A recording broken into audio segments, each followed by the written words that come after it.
আমি একজনের থেকে একটা বিষয় হুম, জানলাম যে হুম। অবস্থাটা মানে এলাকার এখন আপনি একটু বলেন তো মানে আপনাদের এলাকার মানে পরিস্থিতি মানে কি অবস্থা চলতেছে? মানে এই এলাকার ভিতরে মানে ধান ভুট্টা লইয়া আপনারা কিরকম অভাবের ভিতরে আছেন? আর আকাশের অবস্থা তো বেশি একটা এলোমেলো আপনাদের কি অবস্থা?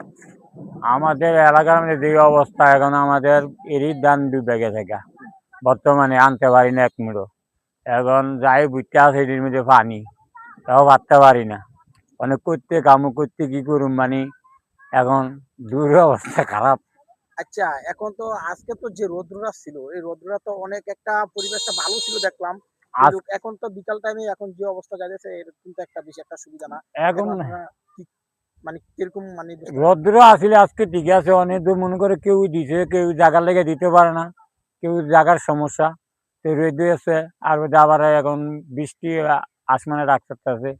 আমাদের এলাকার মধ্যে এখন আমরা বাঁচতাম না যে অবস্থা দেওয়া যায়। ও তা ঠিক আছে। কিন্তু এখনো আপনারা একটু দেশের ওই আইলে না পরিস্থিতি ফসল আমরা খাইতে পারলাম হইলে। দেশের যে আমি পরিস্থিতি দেখতেছি হ্যাঁ, যে ধরেন না খুবই আমাদের খারাপ।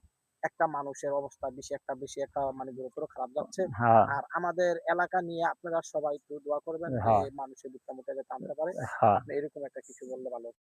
ছোট ভাই তোমাদের এলাকার মানে একটা মানে পরিস্থিতি কি? তোমাদের এলাকা তোমাদের ভুট্টা মানে ধান এই যে এগুলো নিয়ে মানে তোমরা কি অবস্থায় আছো? এখনো তো আকাশের অবস্থা বেশি একটা ভালো নেই। আকাশের অবস্থা খারাপ। এখন তোমরা বলো তোমরা কি অবস্থায় আছো?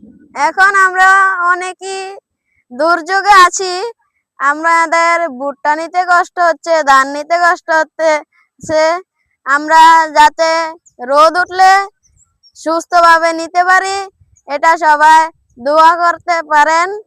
আমরা যাতে আকাশটা দেখালে এখনো আকাশ ডাকতেছে, আমরা রোদ উঠলে সুন্দরভাবে যাতে নিতে পারি ভুট্টা ধান, আপনারা দোয়া করেন। ওকে, ঠিক আছে।